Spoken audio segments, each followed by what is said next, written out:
Hello and welcome to Highly Informed. I'm your host, Shaun Salvaje. Highly Informed is all about entheogenic education and news you can use when it comes to the world of cannabis and psychedelics. I'm here today at MJ Biz. It's my second day. I flew in yesterday. It's my second day. What day are you guys on? This is my third. Second. It's your third, second. Yep. So I'm here with Frank Colombo and Peter Sue, who need no introduction, really.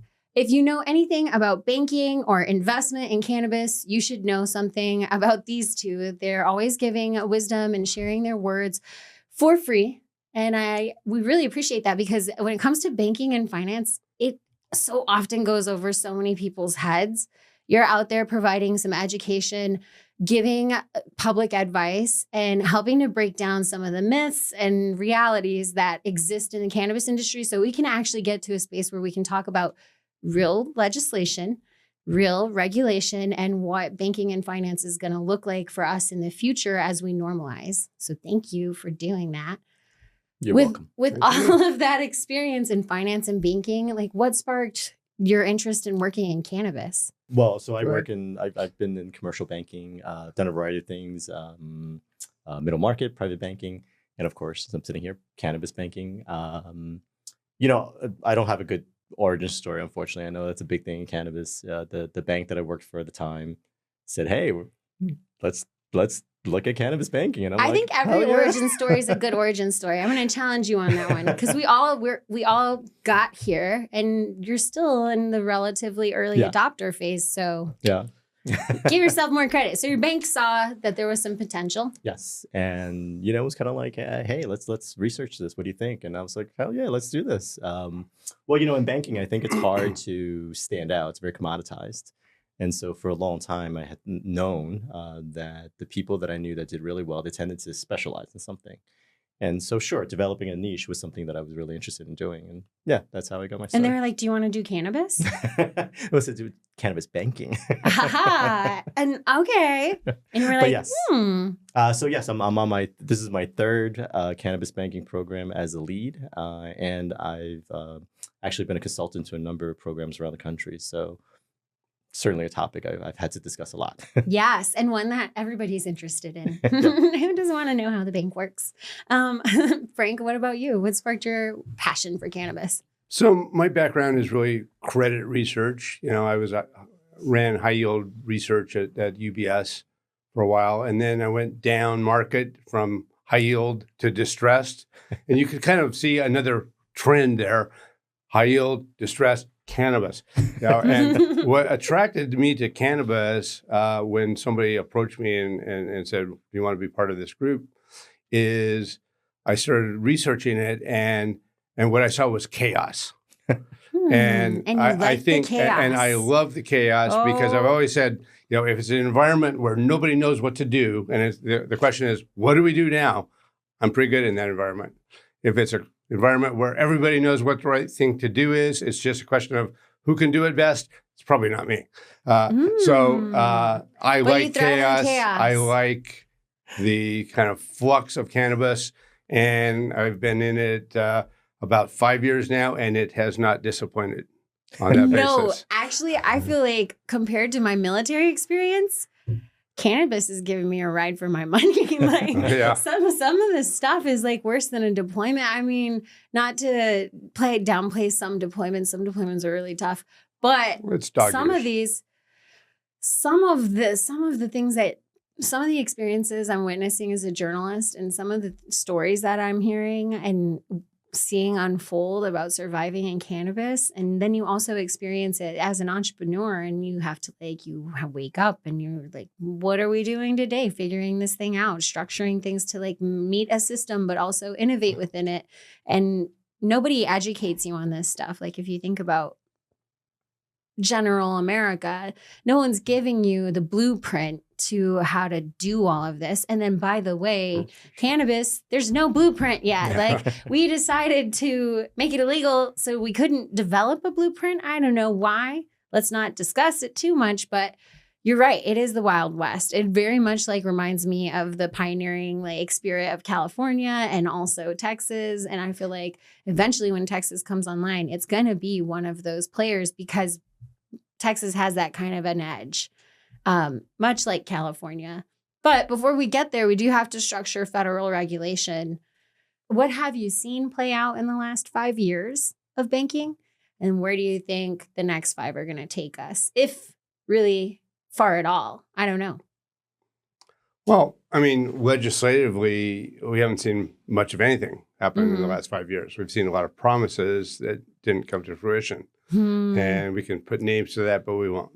Yeah, so, and we're measuring last 5 because the pandemic was such a unique for the industry. So now we're going to evaluate, Yeah, and, talk about being totally wrong. I thought the pandemic would mean that, inhalation, smoking forms of cannabis would go down, because I thought it's a lung disease. Why would anybody smoke when you're dealing with a respiratory virus? But I was totally wrong and went exactly the opposite direction. So, and didn't they find a study that so I had a theory, and there was a number of people, anybody who was like online, everybody was on social media because everybody was isolated. Yeah. And everyone was exchanging their random conspiracy theories or not conspiracy theories, or postulating, at least if you were in the industry and you were interconnected.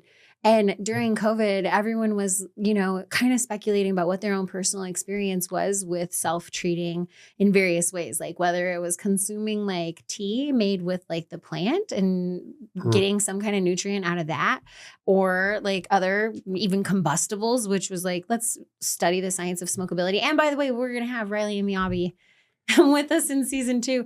But it was like they were finding that it was helping in some COVID situations because of the anti-inflammatory properties. Yeah, absolutely. Yeah. And I want to back up. I spoke too quickly that nothing has happened legislatively or regulatorily. The real action has been at the state level. Obviously, we've seen a number of states come up with new medical programs, and a number of states convert from medical to adult use.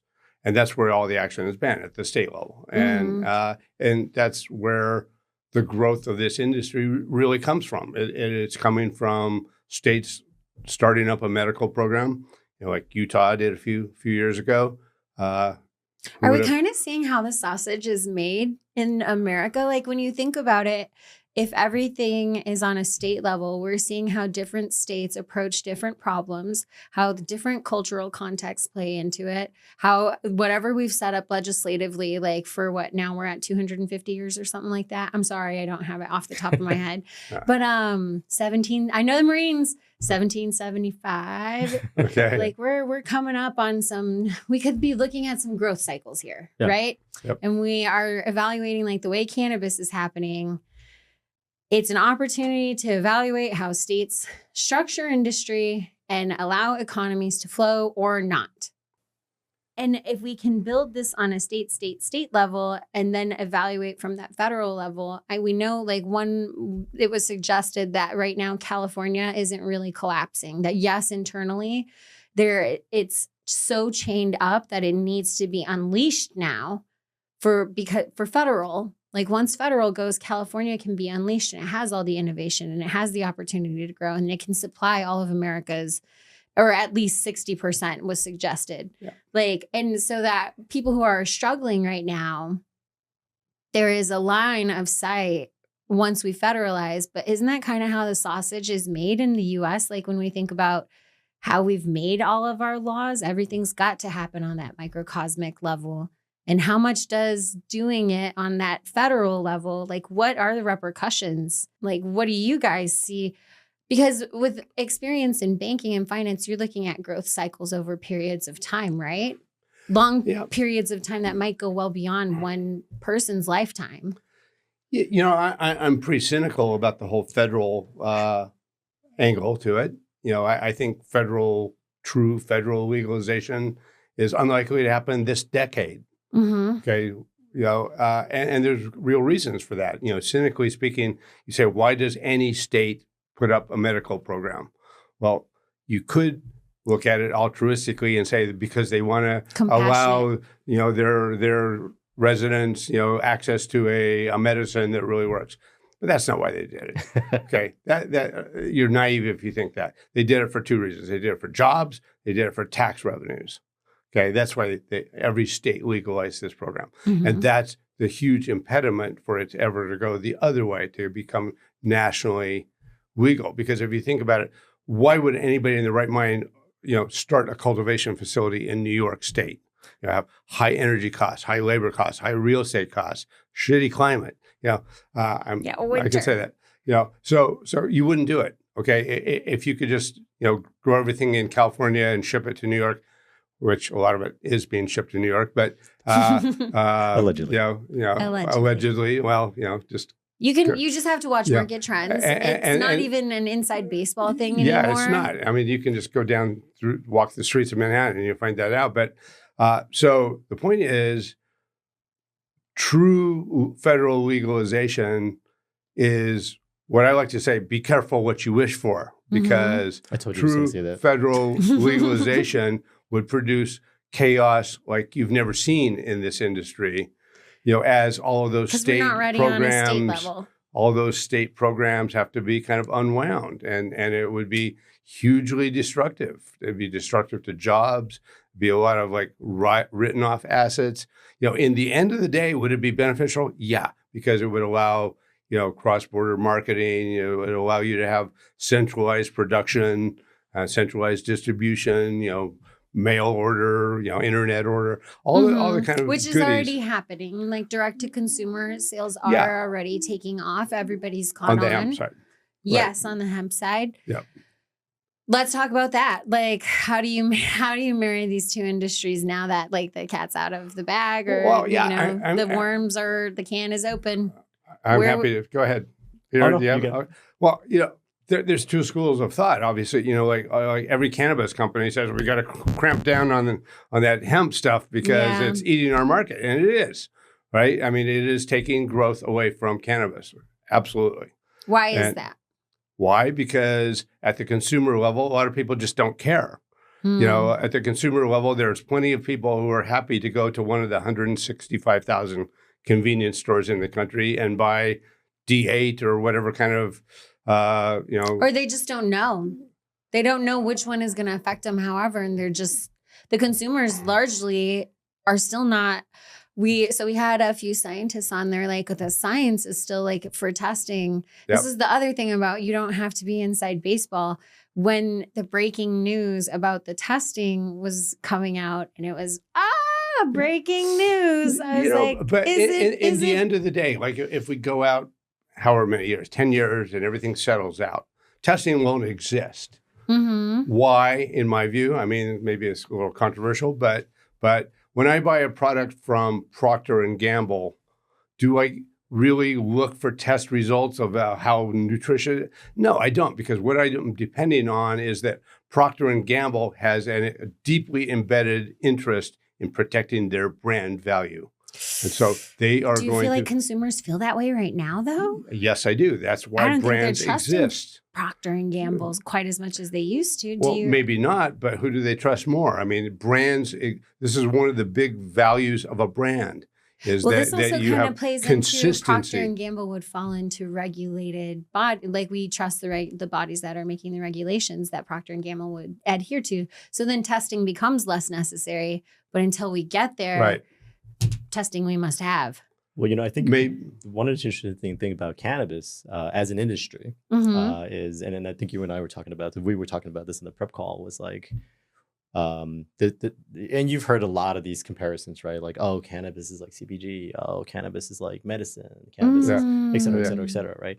But as you go down these various comparisons, the reality is there's some truth to each. So, for example, multiple layers of reality. Can cannabis be like produce, right? You walk into a supermarket, you pick up whatever. I use the corn analogy, right? It is ag. Sure. And it is ag, right? So, but that's a certain part of the demographic, let's say. The person that doesn't care. I'm going to buy whatever's at the supermarket.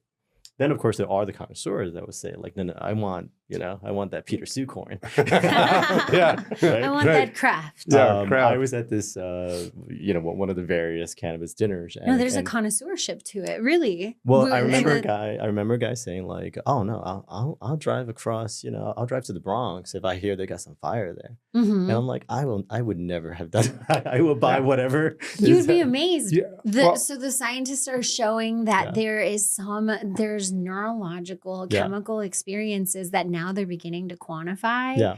Yeah. And that it's matching what growers have known, like through the good growers. But wait, let's keep going though, right? Yeah. So because you're talking about science. So when you say lab results, because there is those ones will. Oh, you need that specific, 10% CBG, 20% THC.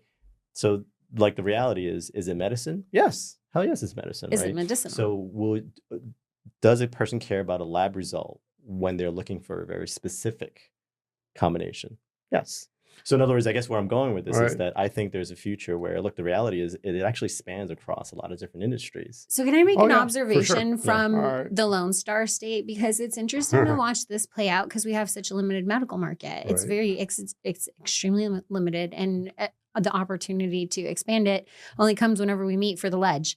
And they have other things on the agenda like the border and other crises, abortion, big shit.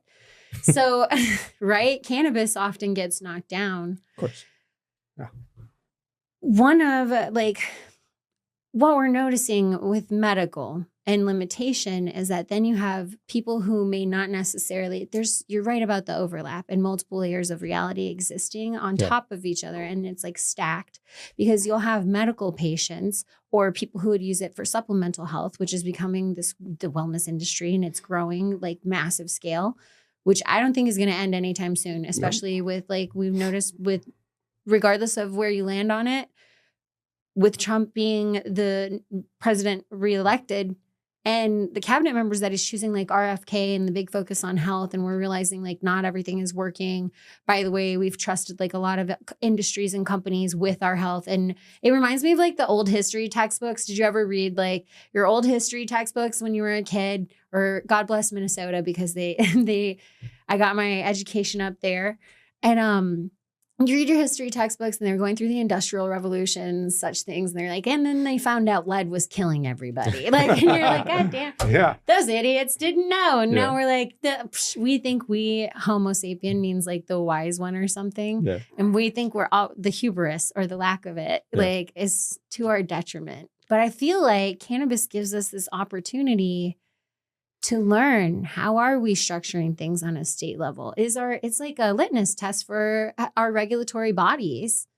Like when you think about the way we run the country, I mean, unless I'm just like really narrowed in on this, are you seeing any other emerging industries outside of cannabis? Because I'm not finding very many unless it's AI, cannabis, or psychedelics. I'm not seeing an opportunity for us to really look at how we build banking frameworks around something new or legislative frameworks around something that is a little difficult to regulate because it exists in multiple spheres of reality. On a regulatory, even that doesn't even have to be metaphysical, even on a legal basis, there's so many different complicated layers. Well, I do some work in crypto, and I'm also blockchain certified. Right. And that would be another one of those.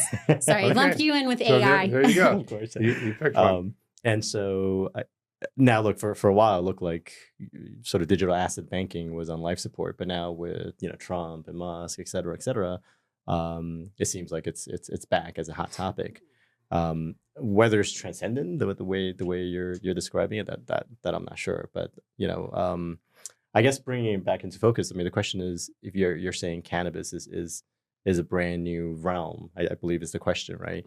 I don't even think we need to speculate. Like in the FDA has actually punted on, hemp, cannabinoid regulatory regime. They're saying the way we currently regulate, the way we write these regulations, it won't work. And they're kicking it back to Congress saying, you need to look at this and create a new framework. So the reality is we already know, like there's no speculation needed. We know that the current regs won't work with cannabis. So we need to write new frameworks. So, yeah, I mean, and part of it is this whole division between cannabis being two different things. You know, is it medicine? Yes. Or is it, an equivalent of vodka, an intoxicant? Yes. And so, and that's my point, right? As you would say yes.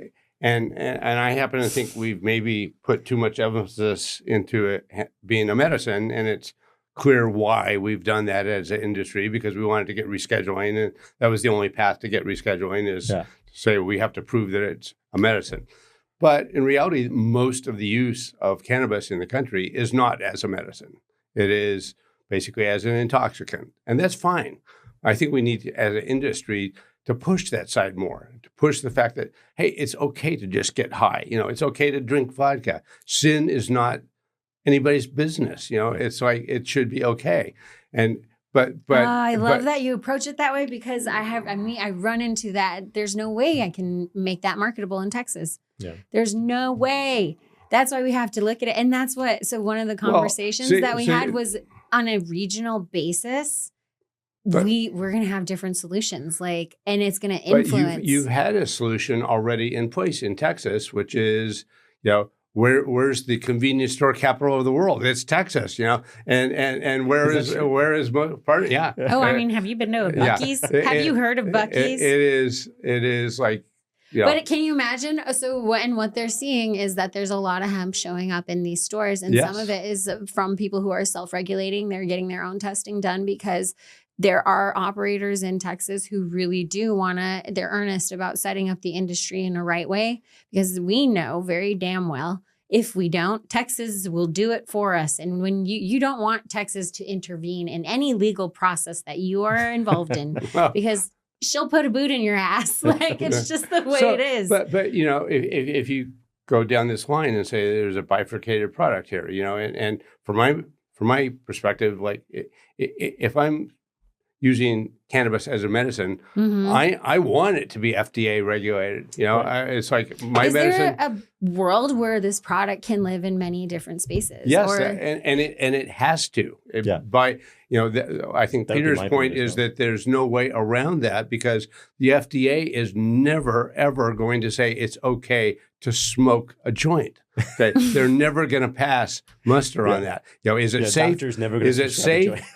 Is it safe? That's a big enough problem. Is it efficacious? That's an equally big problem, because in order to judge efficaciousness, they have to have standardization, and the product is not standardizable. And I do recognize there is something to be said about your analogy for vodka, and you can liken it to, you said something in one of our conversations about it's all right. It reminds me of McConaughey's all right, all right. Yeah. And vodka's in Texas, all right. Y'all. Yeah, whiskey, okay. It's all right. Nobody has a problem with that if you have a little whiskey.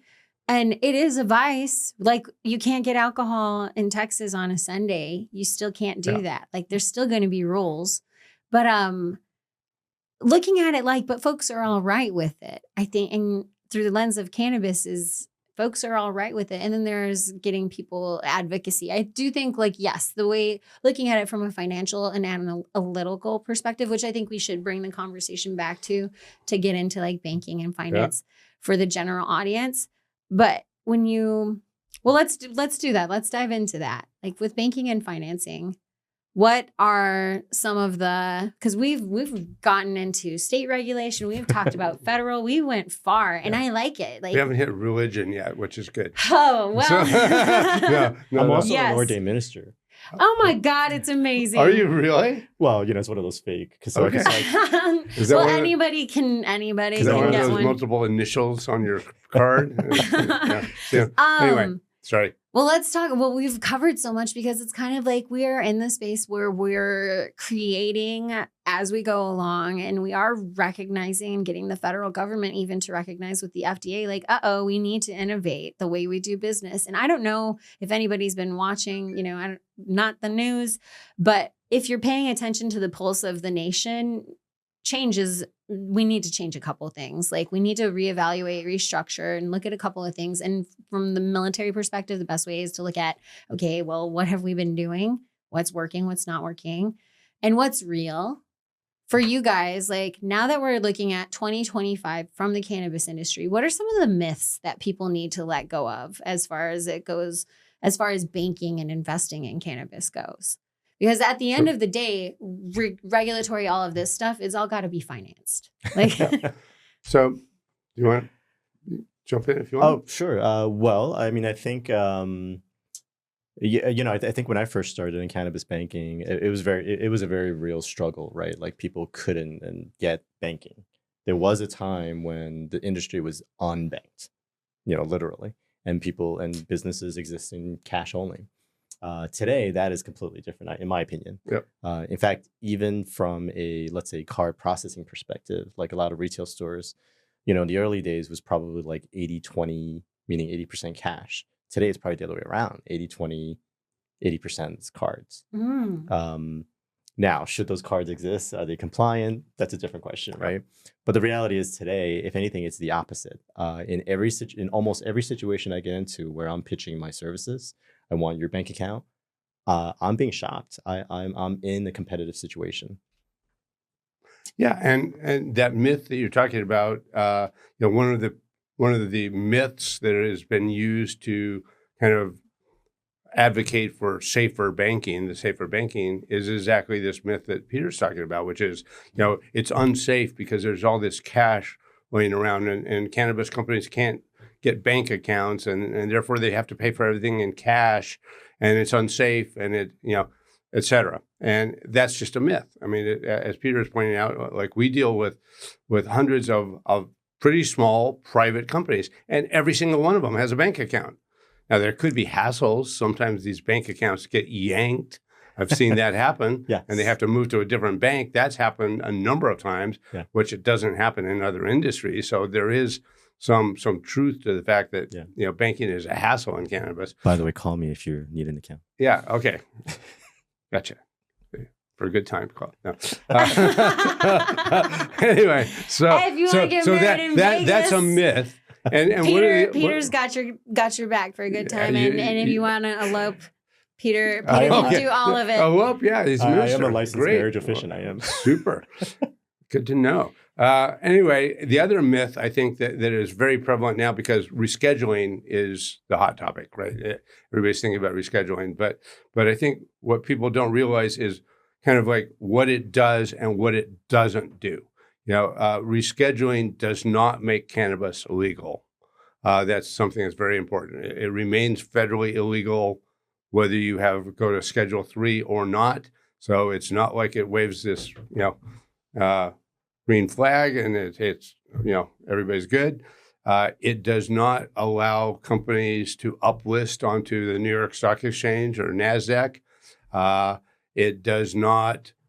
What it does do, it does two things, and really two things only. Number one, and most importantly, and why most of the industry really cares, is it reduces the taxation. It eliminates this thing called IRS Section 280E, which taxes cannabis companies in a very different way than other regular American companies. You can't, any kind of Can you break it down for anyone who's like interested in cannabis, but they're not getting in because there's way too many complications? Yeah. Every company has what's called a gross profit, which is what their revenue was minus what it cost them to make their product or to buy their product. So that's gross profit. And then they have a bunch of business expenses below that, like rent and salaries and overhead interest costs. Expense and overhead costs and all that stuff. And finally, you get down to like your pre-tax income. And that pre-tax income is what most American companies get taxed on. Mm-hmm. Cannabis companies get taxed at the higher level, at the gross profit level. So in other words, they can't deduct any of those business expenses. And so that results in them having enormously high effective tax rates. They pay 50% plus tax rates. So how are outside investors looking at, like, what does the future look like for anyone who wants to get investment into cannabis from the outside with tax rates like that, and with what we described about the structure? Like, where do you guys see cannabis investment in banking? That's why this rescheduling is so important, because it removes that. It will take away that 280E taxes, and cannabis companies will be taxed like ordinary American companies. and that produces a lot of cash flow. I mean, I estimated that the increase for the industry in terms of dollars of cash flow is something like $2 billion. It is a enormous number, and that much money could be used to grow companies, to add dispensaries, And at that big banking level, is that something that they're would be interested in? Because at the level that it is chained to right now, are the big banks, there is more banking available, but the ones who are dealing in massive amounts of capital, like beyond, like housing. Yeah. They're not interested yet. And even like in Texas, some of the money speaks, but not all money talks, As a state like Texas has all of its oil money, has other money coming in. So it gets even more difficult. What are your best, what do you see as the best course forward? The point about rescheduling, not making it legal, impacts that directly because, the big institutional investors cannot invest in cannabis, and they won't be able to either after rescheduling. Maybe at the margin, it'll increase investment in cannabis, some, because cannabis companies will look financially sounder after that big tax bill goes down. So yes, there'll be some increase, but it's not going to be the kind of flood of new capital coming into the industry that what we'd like to see. That will require cannabis banking reform. The reality. The reality is that it starts the log rolling. A little bit of progress begets more progress. And, in my view, if you get rescheduling across the finish line, then it increases the odds that you actually get to the next thing, which is banking reform. And maybe you get like a Garland memo, which is this attorney general memo that basically says we won't prosecute cannabis companies. You were speaking earlier about a holy trinity. So what would that be? What's the holy grail of Well, we have a reverend, so maybe he would. I know, actually, it's kind of coincidental. And that we didn't know that when we were having that conversation. And I would not have blasphemed had I have known that. But that's okay. It's rescheduling, and it's safer banking or some form of it. And it's this thing that I call, a Garland memo or whoever the new attorney general ends up being, a memo that basically says we won't use federal resources to prosecute state legal cannabis businesses. And if you get the three of those together, you actually will start to see things like credit rating agencies rate cannabis credit, like Moody's and S&P, or at least the second tier down, like Fitch and Kroll and those guys. And I've talked to all these guys, and rescheduling does nothing for them. That will not happen under just rescheduling. It will require these other two things to happen, but also uplisting, which is a huge thing for cannabis companies. What I mean is cannabis companies right now, since they're federally illegal, cannot list their stocks on the New York Stock Exchange or on NASDAQ. So you can't publicly invest. And that is a big deal because, the liquidity that is involved in those exchanges is what makes institutional investors comfortable to put their money in. And you need that kind of level of, we need an institutional investment at some point with the cost and the expense of actually just providing this product. Well, it's a very capital intensive business. So as it grows, it's going to need capital, and, cost of capital is a big issue in cannabis. And so when you have a broader audience for capital, you can attract the big institutional investors. The odds are that over time, the cost of capital for cannabis companies will come down. It'll start to look a little more normal, like a normal company. And as more niche industries develop under its canopy, I was on a flight from Texas, and the guy next to me, which I wasn't expecting, I was expecting some folks. Yeah. But the guy next to me was also headed to MJ Biz, and he was from a lighting company. Yeah. There's so many, there's more under the surface. There's microeconomies, and that's why it's so interesting to watch it play out on a state regulatory level. Where can people who are here at MJ Biz and they're hustling, they're trying to figure it out, and they're where do I find the money, man? Where do you think are the spots to look for opportunity on the horizon. Well, funny enough, we just did a panel about that. Yeah, we did. And the truth is, I think the consensus was there is not fresh, dry powder out there. Is that right? Yeah, I mean, no. Debt capital seems. it really depends whether you're talking about these ancillary businesses like the lighting company that you're talking about, or Let's divide it up because we know non-plant ancillary and plant have Yeah. two different world experiences. Yeah.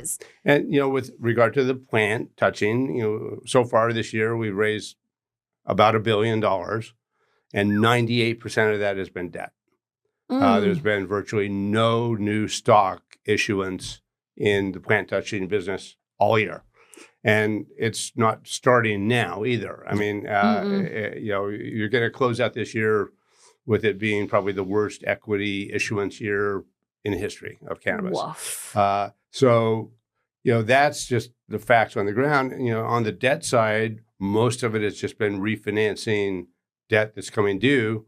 So really, when you take that $1 billion and you break it down and say how much of it was actually new capital coming in to plant touching companies, something like 250 million, which is not chump change, but I mean, it's not. But when we look at the jobs provided through ancillary market services and now everybody innovating and doing something regionally, small business owners create like more CPAs, Yeah, Absolutely. I mean, it all funnels down, and you have this whole ag tech sector, which companies that make things like this, do soils and even mundane things like the benches that plants get put on in a cultivation. And what we're learning from soil science through cannabis, it's got more applications. We can bring it back to food, which has gone so wayward.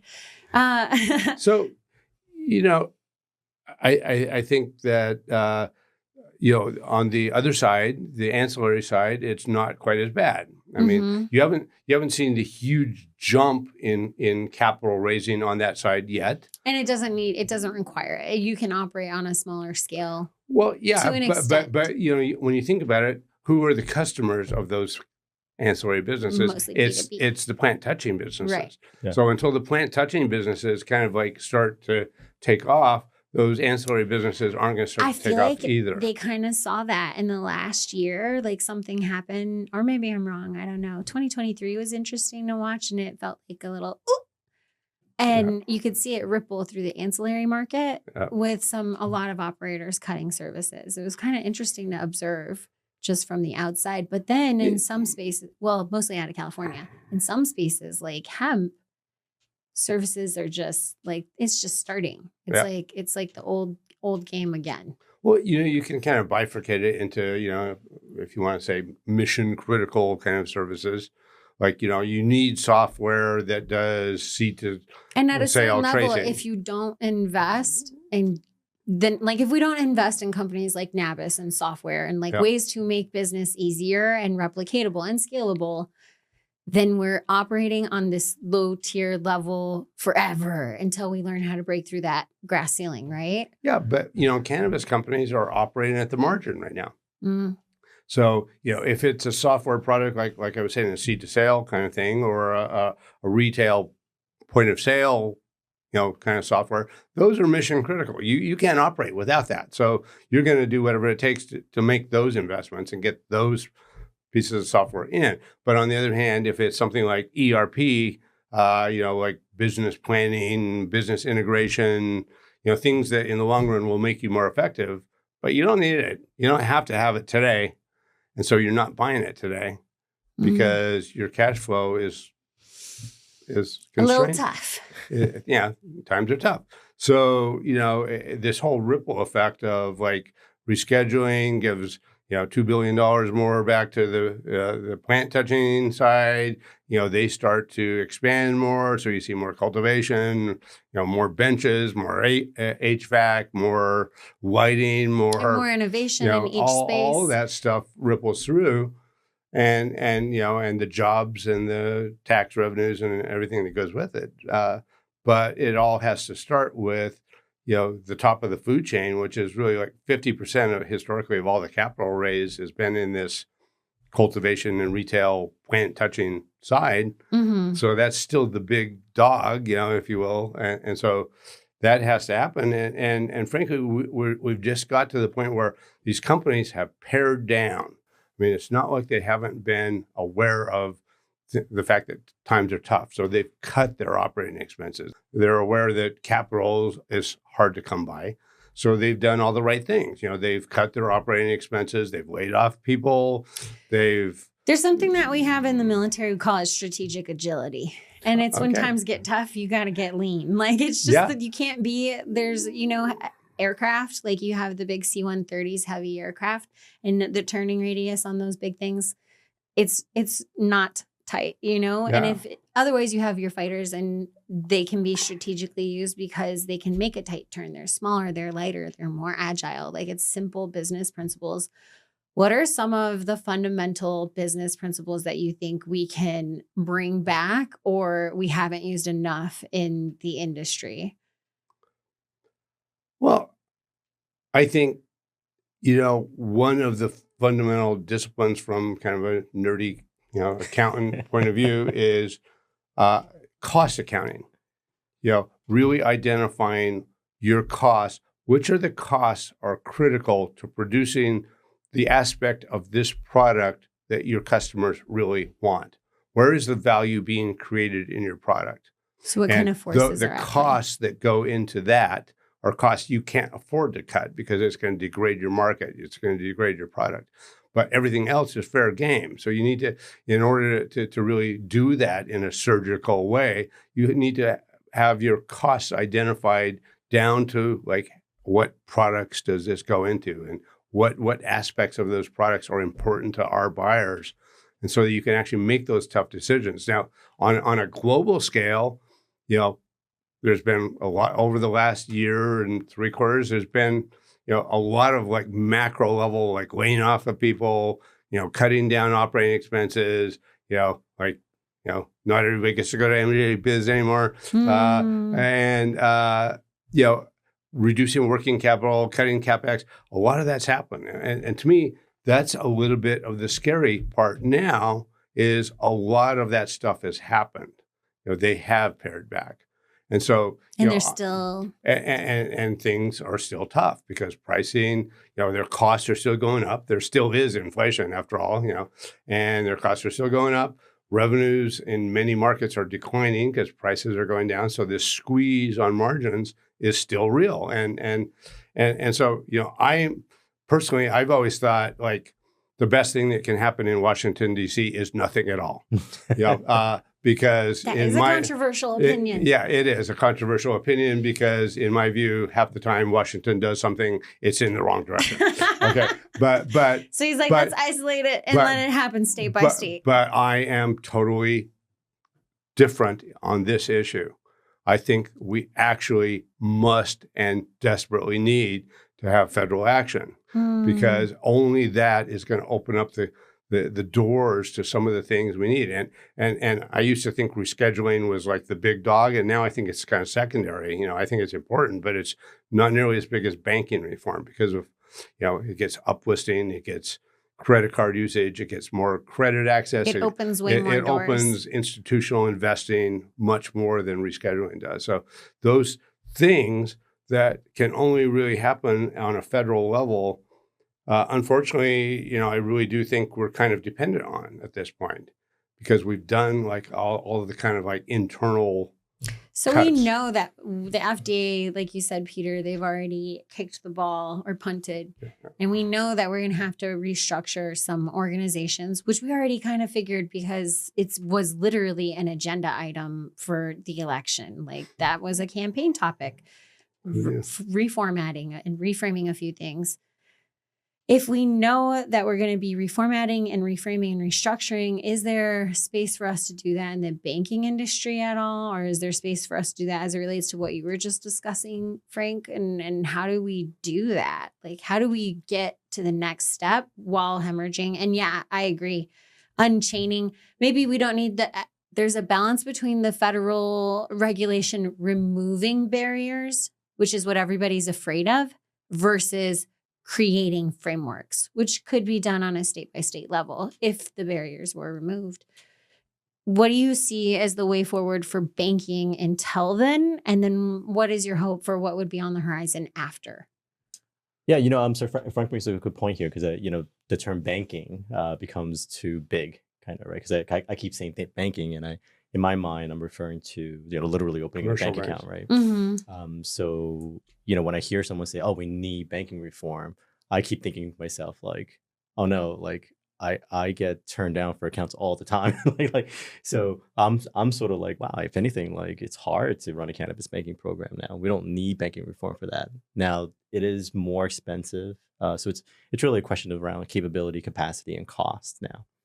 So to be more So specific, we have the know-how. We need the structures. Well, so to be more specific so, to the point, so is it's like, more than that though, Peter, because I agree with you on the depository, on the depository side, right? That we've made a huge amount of progress. Yeah. I mean, there's a lot of banks. I don't know, you tell me the number, but there's a lot of banks that will accept cannabis accounts. Yes. And they like it because, frankly, regional banks, what do they want most? They want cash balances, And so they're willing to bank cannabis companies and even in some cases lend them money if those companies will turn around and put the money back in the bank. So probably companies that have like that ability to have that high, they're already bringing in a lot. How is that happening for people who are starting though? Well, so let me keep peeling the banking term, right? So if you're saying payments, right, like that you could probably really use some reform in, right? Now lending, and then I think that's a tough one. And lending is the big word in the room when it comes to rescheduling and banking reform, because a lot of people are worried that the what historically has prevent barriers to entry historically for banking, whether it came to property ownership or anything else, really, like that's going to bleed into this, and there's some concern there. So lending, I'm not convinced that reform, reschedule, even deschedule, I'm not convinced that it really does that much.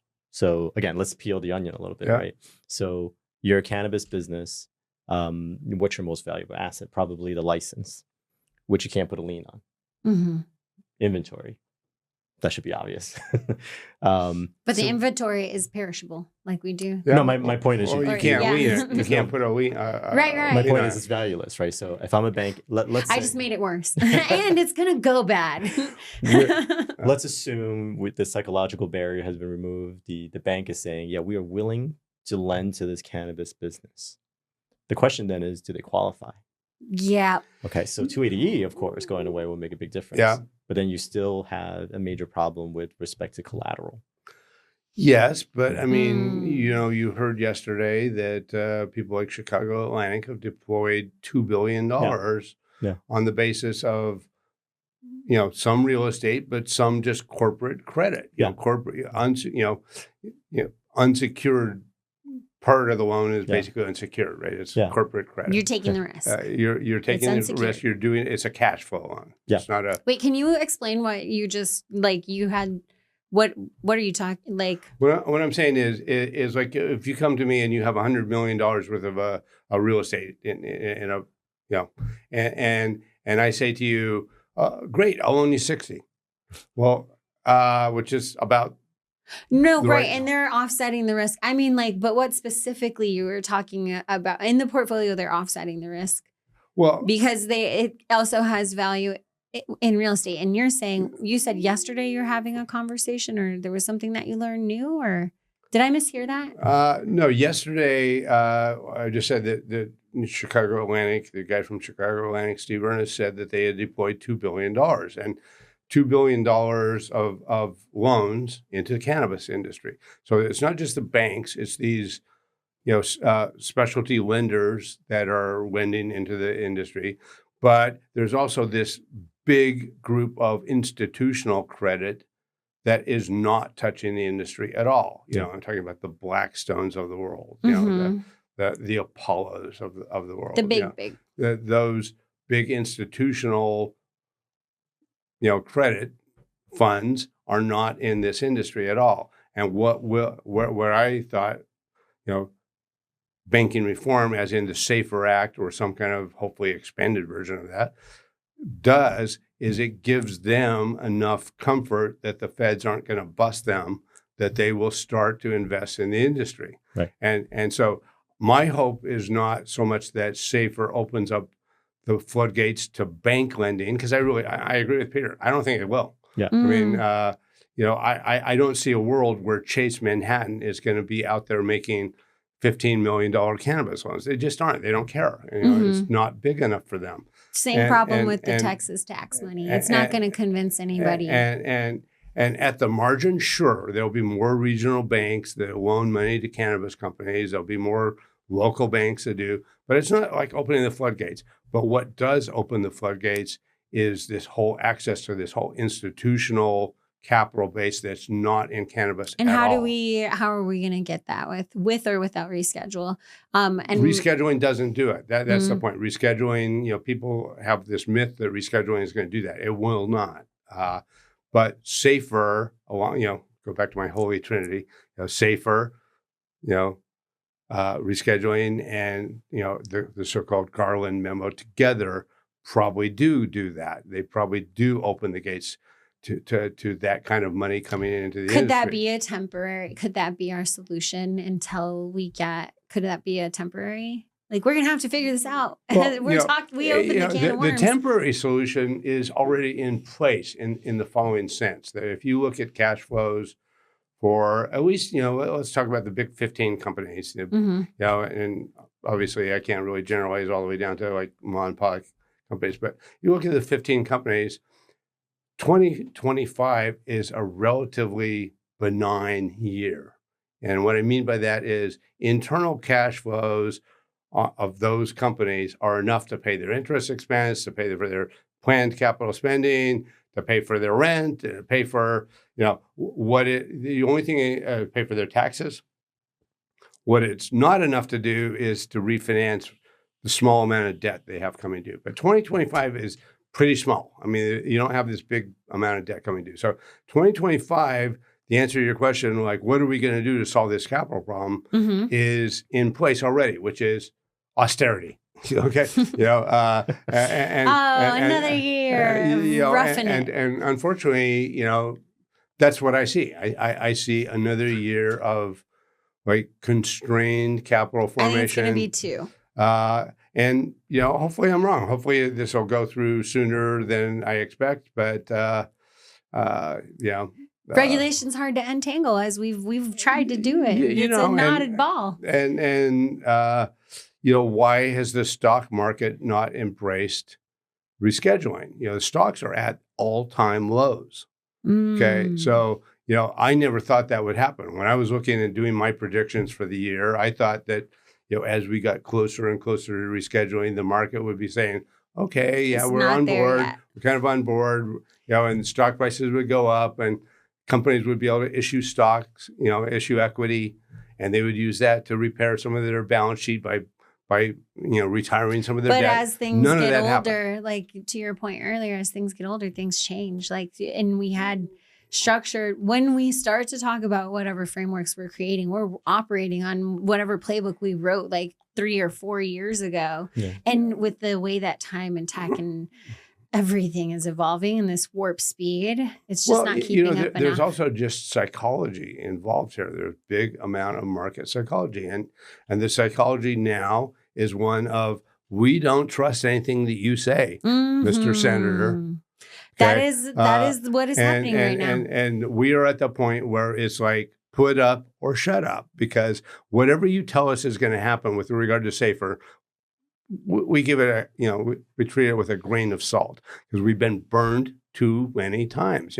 Safer has actually passed the House 7 times. Okay. And it's never even got to a vote in the Senate.